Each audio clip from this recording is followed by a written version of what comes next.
Со порастот на населението и развојот на комуникациите, во Битола се создаваат услови за позабрзан развој на занаетите и трговијата.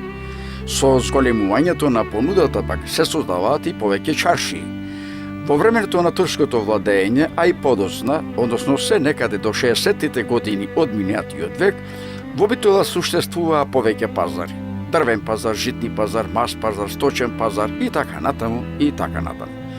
Битолчани денеска своите потреби за продавање и купување ги задоволуваат главно на трите пазари. Пазарот кај Јавор, пазарот во Нова Битола и сточниот пазар. Но меѓу жителите на градот Подбелиштер и денеска се свежи сеќавањата за тоа каде се наоѓале некогашните пазари и што се нудело и купувало таму. Во оваа емисија, со помош на неколкумина повозрастни граѓани, ќе направиме уште една прошетка низ Битола и ќе се подсетиме на некогашните битолски мегдани, каде што се продавало и купувало, со цел да се обезбеди животната екстензија, но и да се продолжи животот.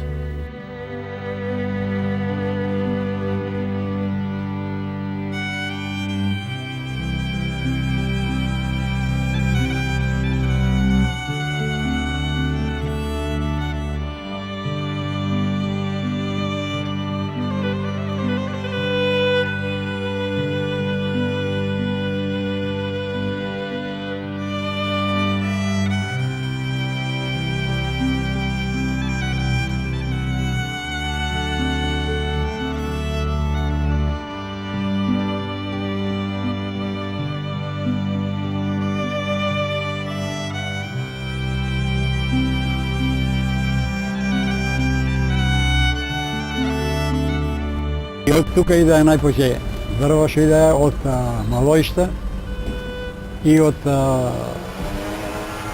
Цапари, ѓавото немаше. Носа некој ѓавото, ама тие прекупаја, нема тие планини. Овие долу Рамна, Лера, тие има српци, има свој шуми и носе тука дрва, тука и продава. И се продаваше со коњи. Многу ретко имаше со кола, некој што имаше од овие што беа побогати малоиштани, тие со колата роја, дрва носа е тука.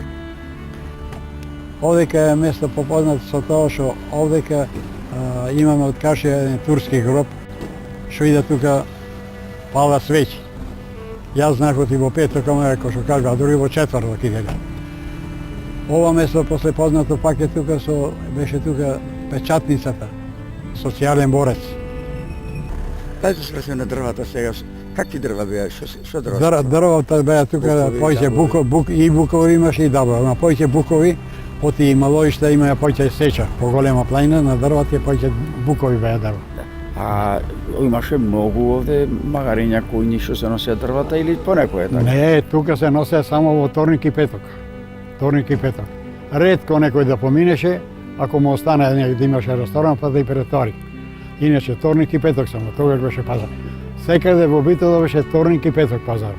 За сите пазари, не само за тука. Памтите од кога речеме дрвен пазар, така се вика? Ова се вика уште дрвен пазар уште од Турско, од Турската империја.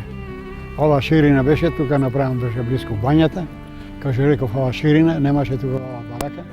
Овие куќите стари само беа тука и тука ова ширина беше. Сето до социјален борец. Сето се рајда тука со дрва и ливето. Може поблиску од ја коди и додолу, некош во зимно време немаше, а тука и зима и лето секој се продаваја дрва, вторник и петок. Беа поевтини дрвата во лето, така во зима куќа немаше веќе богатите си купаја дрва во летото, а сиромасите во есента и во зимата. А тоа е сета работа само сиромаштијата. Оти немаше тој да купи. И имаше еден случај, ќе ви кажам, тоа е интересно. Кога работев во планска комисија, имаше со нас, беше Пецо Секула председател, а имаше референт на Лепи Ѓокица.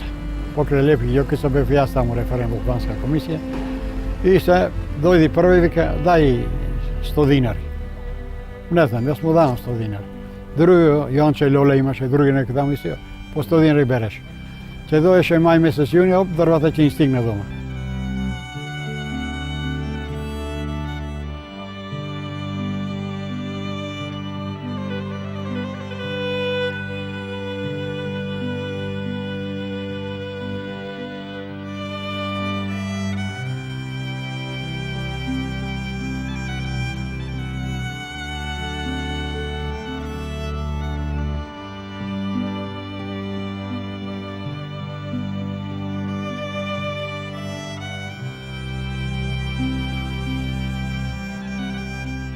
Сега имаме разни можности да се грееме. Имаме електрични печки, порано имаме нафтени печки и какви се во тоа време кога овде се нудеа многу дрва, со што се загреваа просторите по куќите? Просторите се загреваја со соби. Имаше соби, само за дрва, а повеќе се трошеја шпорина, оти шпората му служеше и за готвење и за топлење. И се што ќе останеше пак, не само со дрвото, се кошне се палеја собите, кој ќе беше потоплен. Имаше мангали. Мангалите се топлеја со ќумур. И седнати фамилијата околу наоко мангало, клања кафе ли ќе направат, чај ли ќе си прават во мангало, перустијата сгоре ќе октаа чајарник или џезвето за кафе. Тие беа работи за топлење. А најпоќе се топлеја во мангало. Кога изваа жари ќе го запретаја да не наеднаш да не се стопија така, да не се изликува. Шпоретите беа во една одаја, а сите други со мангали се загреваа и така, на тоа не може во секоја соба. Само не, немаше, тоа беше сиромашија никој, само поќе ќе се, ако има два јоргани или дифтика, со тя таква, иначе една беше соба што се загреваше. Немаше. Јас знам по себе дома, имавме ние 5 оделења, во едната што беше куњата, таму се беревме. Ручек, вечера, се таму. Кој дојше за спиење, во тој ходај. И покри се со појќе, што имаш веленца, јорган, дифтика, тоа беше работа. А и кој имаше, немаше можност, сега да реше тука пример, ево Леонида Тодорович, што беше еден од побогати. Тој друго место седеше, ама ова куќа која направи тука, пак немаше се заграјано, немаше парно, немаше нешто. Заграјана беше кујната. И да се топли, и да се готви од таа работа. И кој дојше за спиење, ќе се оде секој. А по што беше познат Леонида? Леонида беше познат како отправник. Тој и кога беше во околиски одбор секретар, али порано беше и војно лице. Војно лице тој беше познат регаш, беше пилот. Како пилот регаш тој имаше поминато со мостот со авионот под мостот долу. И сите се чуда и беше како подпоручник, после го унапредија за поручник. Од тоа што помина.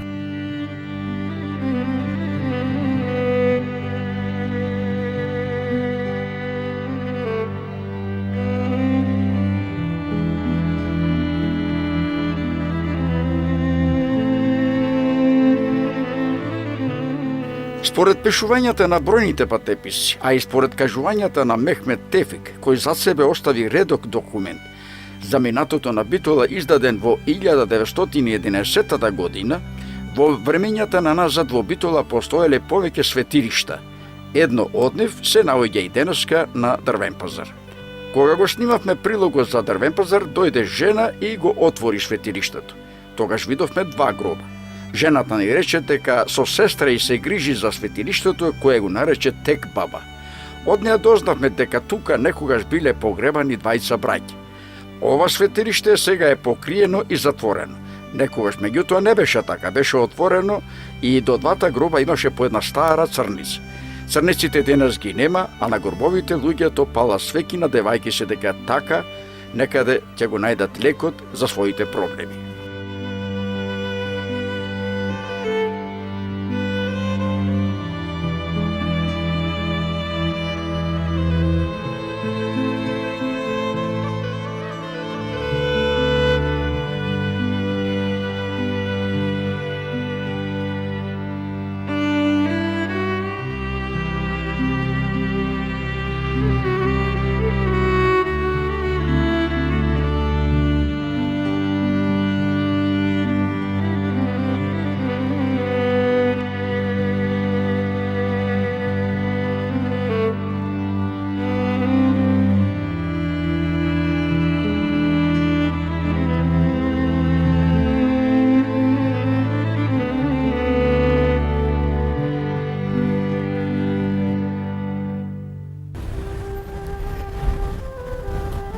Иако мина многу години, сепак се сеќавам како да беше денеска. Живеев зад уредот во еврејската мала. Во тоа време, како мали деца, многу ретко се осудувавме да го минеме мостот и да поминеме во така наречената стара битолска чаршија, односно во Пекмес пазар. Се случи еден ден самиот без знаење на родителите да го мина мостот. Меѓутоа, не знаев дека меѓувреме сите стари дуќани беа урнати. Насекаде имаше купишта од тули, земја и се она што остана од старите дуќани. Толку многу се загубив, низ тие урнатини, што повеќе не знаев да го најдам ни мостот, ни да се вратам дома. За среќа се случи во тоа време, помина еден од соседите и заедно со него поминавме мостот и се врати во еврејската мала, таму каде што беше и мојот дом. Сакам да кажам дека оваа чаршија, пекмез чаршија, воопшто не е паметна, но затоа пак има луѓе што живо се сеќаваат на она што навистина беше оваа чаршија, што представуваше, какви се занаети се практикува, кои луѓе работеа тука и што значеше оваа чаршија за граѓаните на Битола.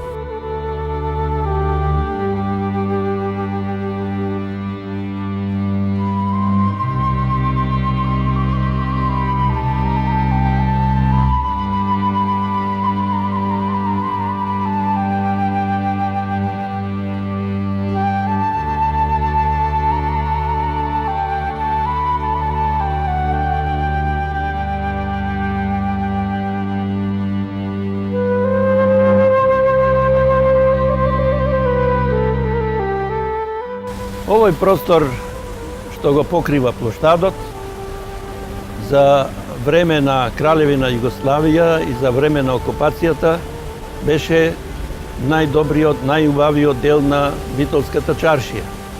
А дали и пред тоа беше исто така, тоа што беше и за време на Кралевина Југославија, да речеме овладењето на времето на турците? Откажување, сигурно не се сеќавате, да знаете, меѓутоа откажување. Откажување, види, занаетите се развија сигурно во рамки после Првата светска војна, повеќе се развија како занаети кои може да прават модерни производи, како за чевли, така и за облека. И беа лоцирани главно на ова улица од тука, која одеше према мостот. Од лева и од десна страна беше тоа се дуќани, занаечи. Сега каде што е споменикот? Сега кај што е споменикот? Споменикот и новиот шаторван беше улица. Не, улицата беше ова. Улицата беше ова и одеше нагоре, над Сатов врвеше и излегуваше на Цар Самуил, како се викува на улица. Цар Самуил нагоре, да, кон Трвен пазар. Излегуваше таму. Одма тука зад Сатот беше хипотекарната банка во тоа време и имаше некои простори кои што не многу се користеа, али главно овој дел од оваа страна. Па натаму тоа бе дуќаните на занечите, контрадикциите, овдека. Потаму веќе се двои една раскрсница. Цар Самуил сега што е продолжува надолу. Тука имаше еден контраџија Митре, тука имаше на Лонџија и на самиот ќош беа турци акчи, кои што припремаја јадења многу вкусни во тенџериња. И луѓето од чаршијата доаѓаат тука да ручаат, да доручкуваат. Лево крши него одма. Тука беше Мито кебапчијата или Мито млекаро. Тој кај него се доручкуваше и млеко и кебапи. Потоа се излегуваше кон мостот. Лево беа пајтоните, десно надолу беа касапници, продавници за месо. Таа улица продолжуваше покрај Драгород се надолу. А крши ова акчилницата, десно надолу, почнуваја казанџиите, звончарите, продавница имаше за материјали за кондураџиите, ѓонови, кожи, бручиња, и сите работи што беа потребни за тоа, таа улица. Кога ќе се земе нагоре сега да се оди по таа улица, ондека кај сатот, кај големото дрво, беше полициска станица. И после ослободувањето беше милиционерска станица. Тука таа улица беше исто со занаетчи. Имаше во едно споредно уличе Киро, тој беше макинеджија, ги шиеше горните делови, кожните делови за чевлите. Оти кондураджите ги правеа чевлите, ама тие кожните делови се викаат псидии и шиеше посебен за нечија макинеджија. Киро макинеджијата беше познат, а на самиот ќош имаше продавница на Осман, фамилијата Османли, продаваја инструменти за овие музички инструменти и материјали други. Од Каршија Сонив, па книжара. Тука беше еден голем вриеш на луѓе, од чираци, од калфи, од мајстори, собствениците на дуканите, од купувачи. Тоа беше едно големо вриење и после од мостот натаму избегуваше Амди на Ќошо Сладкаро, познат сладкар, а зад него пак беа тие сите трговски дуќани во безистенот со излез од ова страна и од внатрешноста, али со излез и од ова страна. Ова улица што води кон мостот од двете страни беше со дуќани.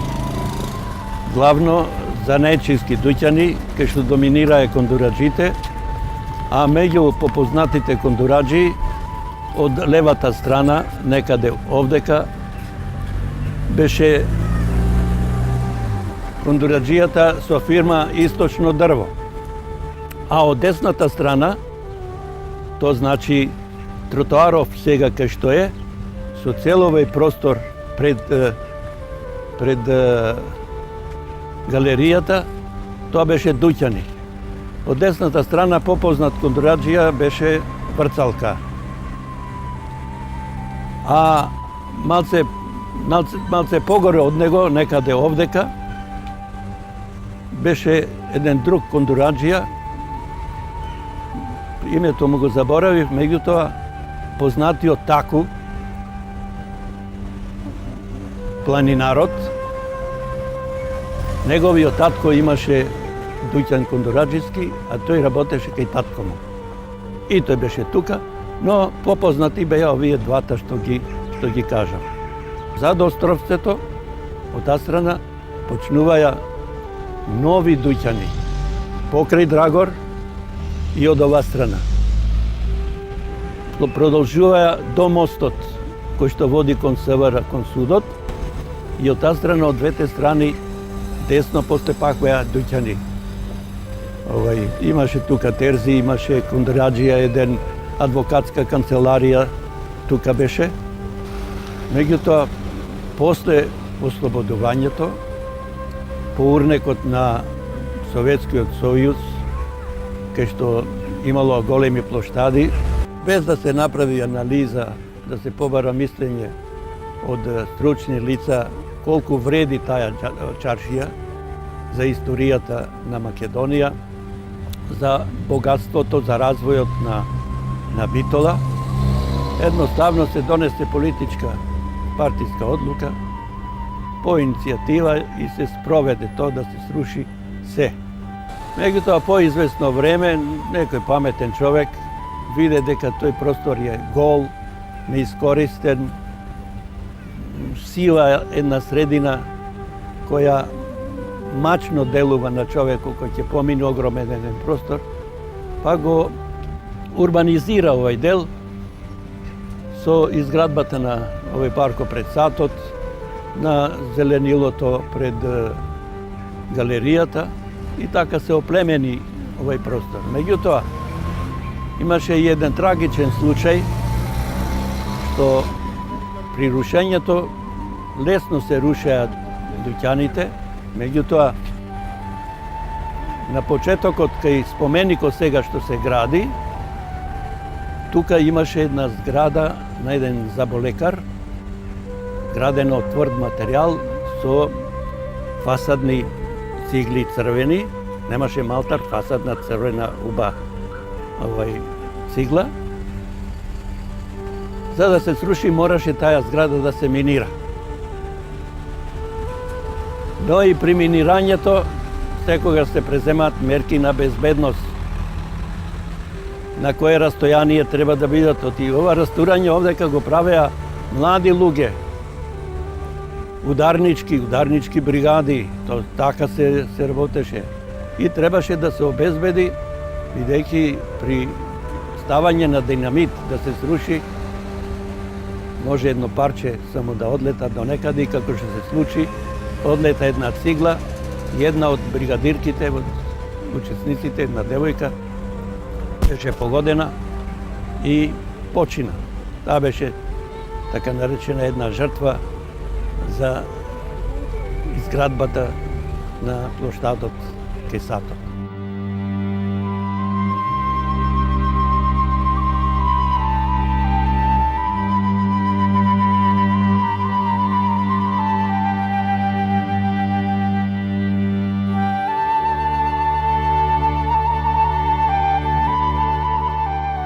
Јас, да ти кажам право, за Дембел чаршија прв пат слушам и тогаш, кога јас тука работев од училиште, целата ферија ние ја спроведувавме во занаечиски дуќан. Немавме одмор. Од распуст до почнување на училиштето, ние бевме во некој дуќан, во некој занает. И јас не слушнав, цело време слушам за Дембел чаршија, затоа што овај дел овдека, то беа кафани беа, кај што е Кој е тој дел? Стари Парис, Стари Стари Парис беше кафана и кај Интифа беше кафана. Знам дека за Нова година и во други прилики се коцкаа луѓето.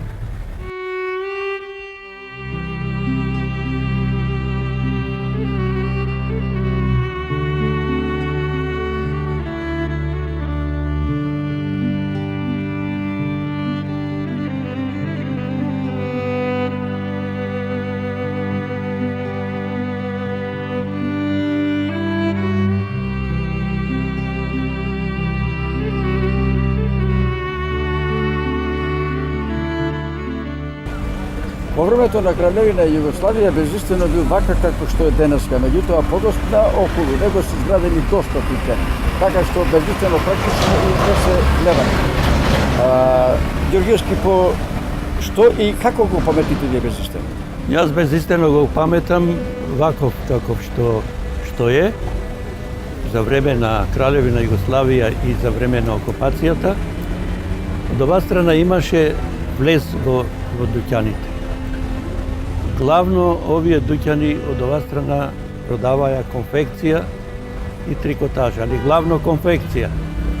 Ефтина конфекција која ќе ја купиш за помалку пари, ќе ти побараат 100 денари, а на крајот ќе ти го дадат костумот или панталонот за 40 денари. Требаше многу пазарање и воглавно со послаб буџет луѓето доаѓаа да купат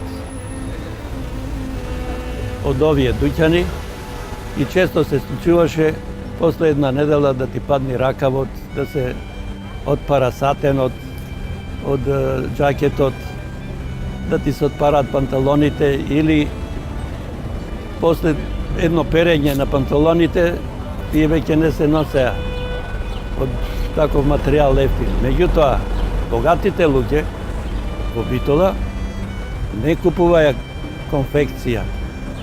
Тие купуваја штоф и кај познати шивачи, терзи, и му се шиеше одело. А тој материјал, енглеските штофови ги имаше исклучиво Челебон. Челебон беше еден од најбогатите евреи во Битола и неговиот дуќан се наоѓаше под Безистенот. Туку речи некаде кај што се сега клупите поставени, кај што завршува тротоарот и почнува нова улица. Уствари на самата улица, наспроти сладкарницата, тука беше неговиот дуќан. Тој беше голем, широк дуќан со приземје и спрат.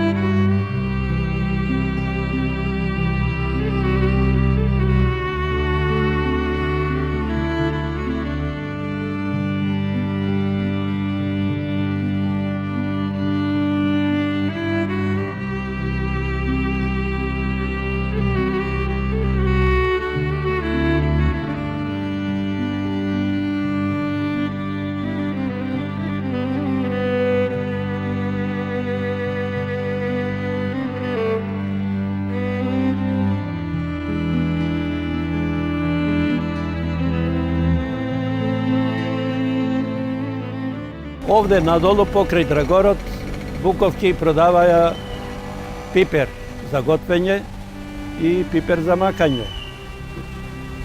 И блага, и лута.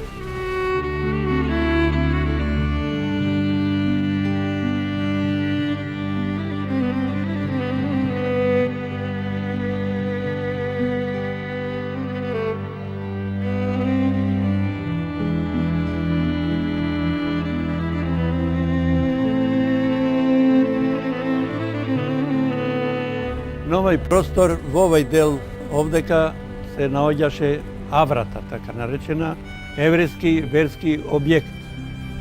А наваму и во просторот кај што се овие новите дуќани, цел тој простор беше така наречената чаршија Кантар. Кантар заради тоа што производителите на овошје од Преспа, па и од некои делови од Битолската општина,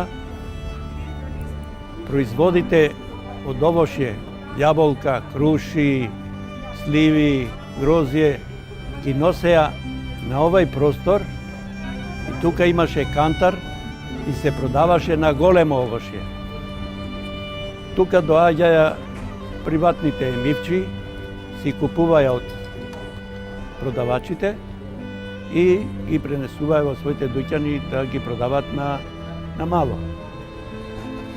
Овдека, токму тука до зидот, беше една тулумба дрвена и чираците од цела чаршија полнеа вода овдека. Само со голема мака, бидејќи тие мали беа чираците, а таа огромна, просторот меѓу рачката и него и стомната што треба да ја држи, празна одваја држи, а камоли полна, многу стомни се искршени тука и многу нозе се искршени, бидејќи посебно кога беше зимно време замрзнуваше просторот и тешко се полнеше таа вода. Овој простор беше таа Кантар чаршија.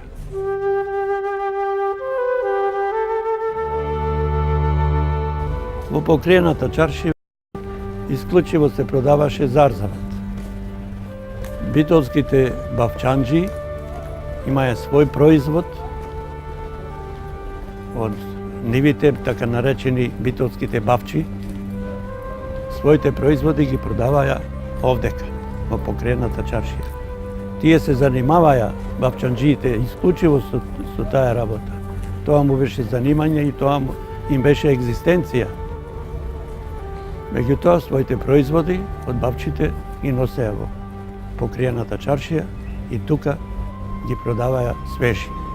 Имаше едно 5-6 фамилии кои што се занимаваја со таа работа, а не доаѓаја од други места, зашто во другите места кои сега произведуваат зарзават, тогаш не беа производители на зарзават.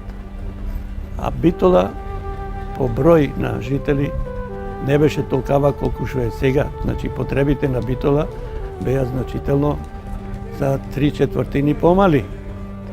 Некаде таја при крајот на војната беше околу 28.000 со земањето на евреите во логори остана некаде 25.000 жители. Од селата не доаѓаја да купуваат зарзават, зашто сите си имаја во своите имоти, си имаја своји градини и си имаја собствено производство за своите семејства. Така да само граѓаните се снабдуваја од покриената чаршија.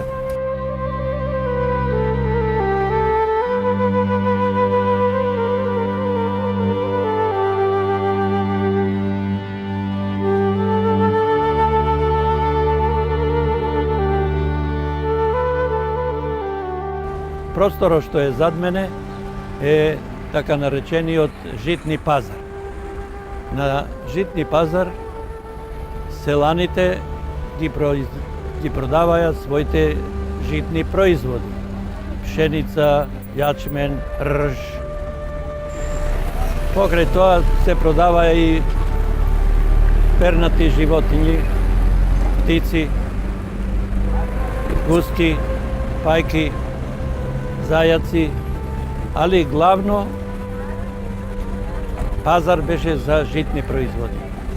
Селаните ги носеа своите производи и тука луѓето си земаа и после за своите потреби одеа по водениците, какви ги имаше многу во околината, помелеа брашното за своји потреби, бидејќи голем број од населението си месеше леп дома.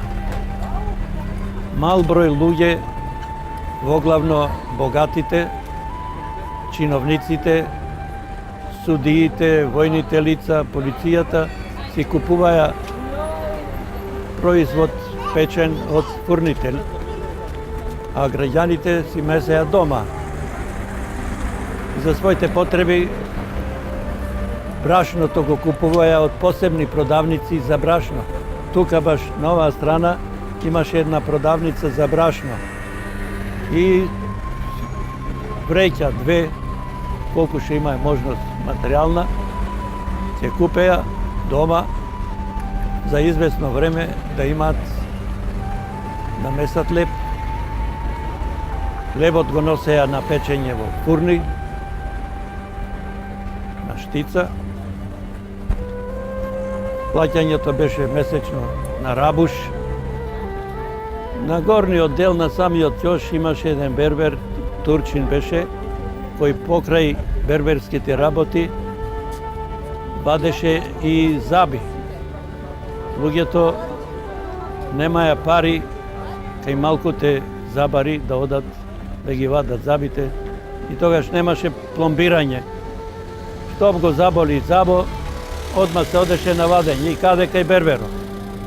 И тој си имаше клешта и го извади забо, без анестезија, без ништо, така, со болка.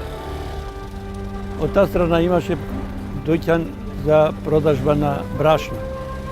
Овдека другите дуќани беа воглавно занаетчи.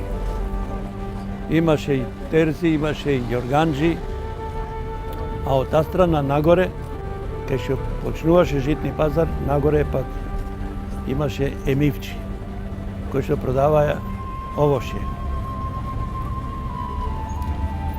Под Јавор, подолу, беше Кичевски јад.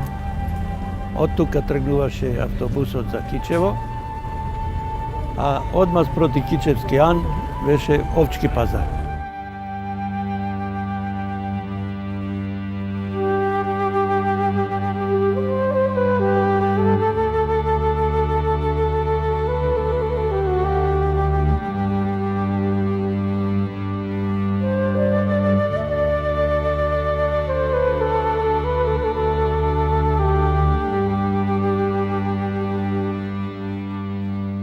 На местото каде што денеска е големиот пазар, наспроти Јавор или уште поточно на просторот каде што денеска функционира управата на пазари, некогаш функционираше посебен пазар, Мас пазар.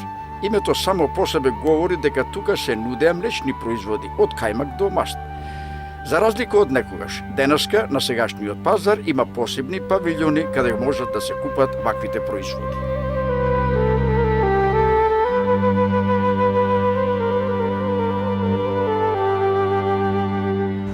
Јас сум Митко Стериев, Митката ме викаат. Роден сум 43 година, баш на овие простори.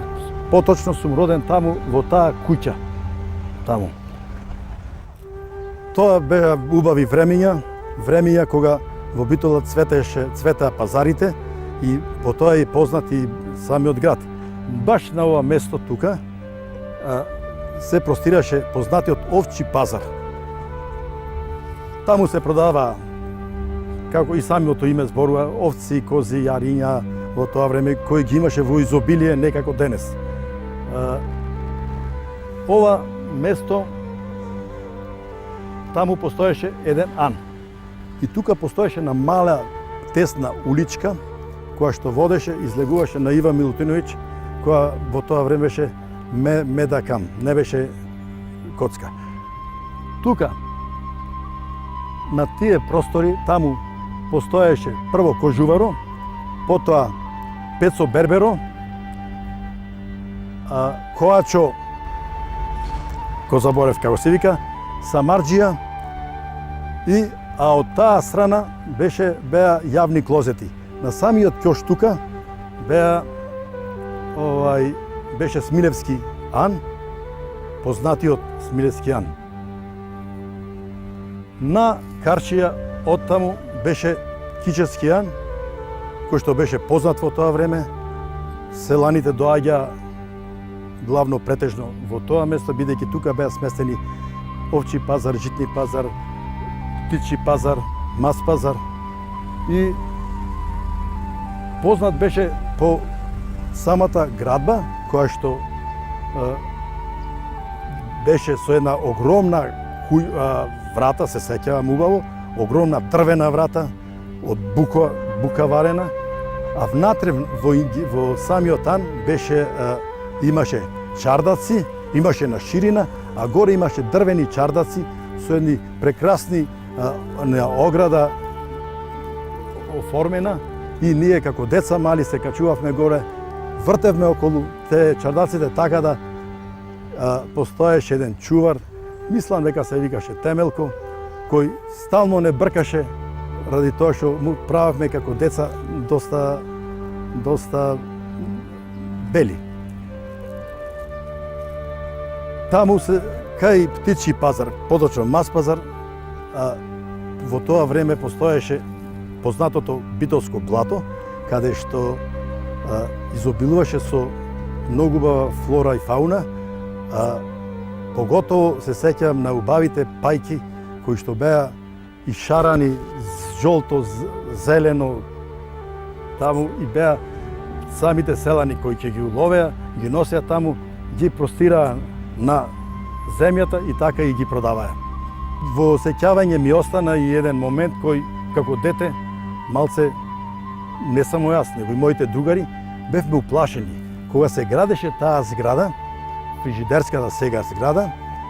При откопувањето, тоа беше 63-та година, при копањето се најдоа многу коски од човечки скелети, така да таа зграда во однос на ова погорната зграда каснеше со 3 месеци, бидејќи ја сака да се испитат од кај потекнуваат, како потекнуваат. Не се сеќавам за крајниот исход на тие ископини, меѓутоа тоа во сеќавање големо ми остана.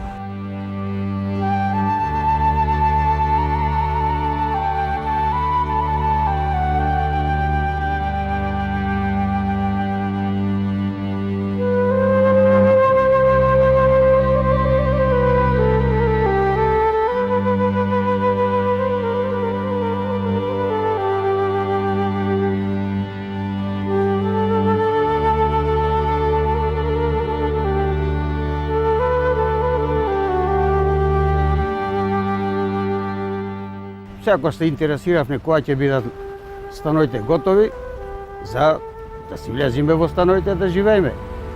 Ама извесно време се стопира работата. И прашам тие мајсторите, што е работата? Работата, вели, најдовме некои лешеви. Чекаме комисија од Скопје да ги испита што се, како се, кои луѓе се, што луѓе се. И затоа беше стопирана скоро 1 месец. Зградата не се работеше, дури не се испита случај. Никој не каже Остана така, Остана до ден така. денес не До ден денес никој не знае, само ние знаеме тука што се деде.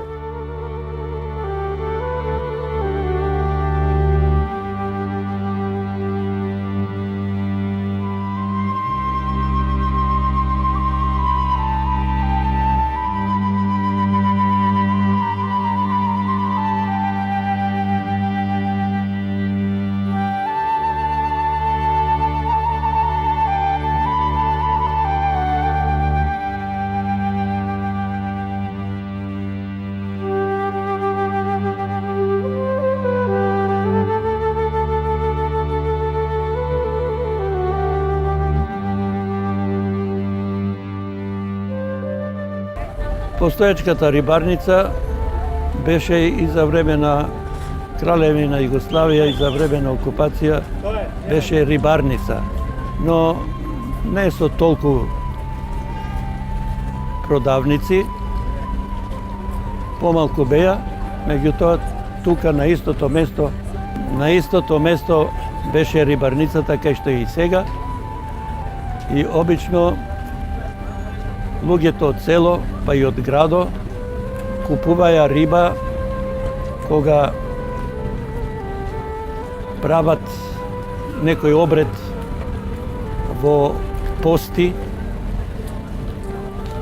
и за верски празници. Но риба сепак купуваја поимочните граѓани и селани, иначе секој не можеше да ја купи рибата. Рибата ја носеја од црна, од преспа, исто така носеја риба, поглавно крап. Се носеше, многу риба се фаќаше и во Драгород, имаше. А најголем производител беше блатото, познатото битолско блато, така наречената сегашна Пелагонија. Тука големи количини на риба се произведуваше. Тука имаше и диви пајки, така да градот беше снабдуван со риба и од самото блато, кое беше доста богато со риба и со птици, со диви пајки.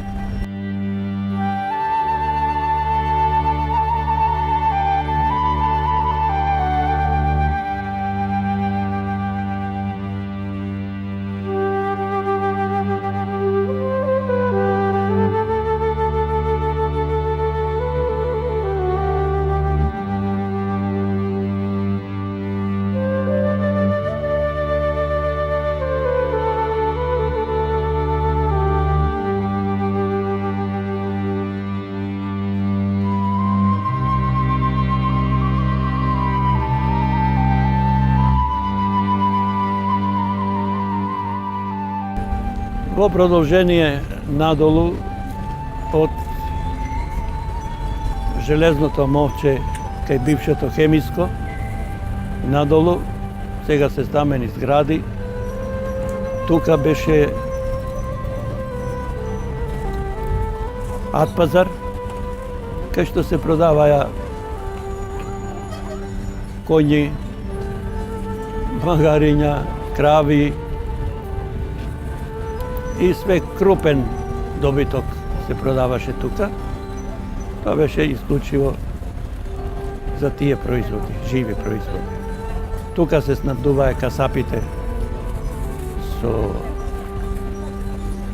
жива стока, после неја ја колеја во кланицата и ја пренесуваја во своите месарски продавници.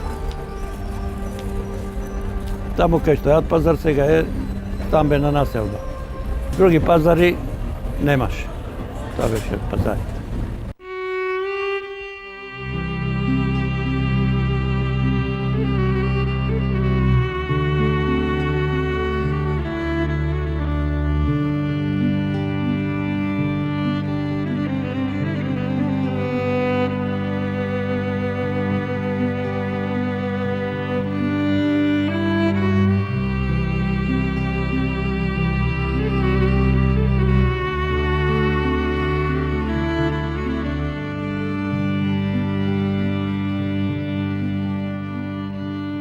Тоа беше приказната за битолските пазари според кажувањата и сеќавањата на некои од нашите постари сограѓани. Во следната емисија ќе проговориме на друга тема.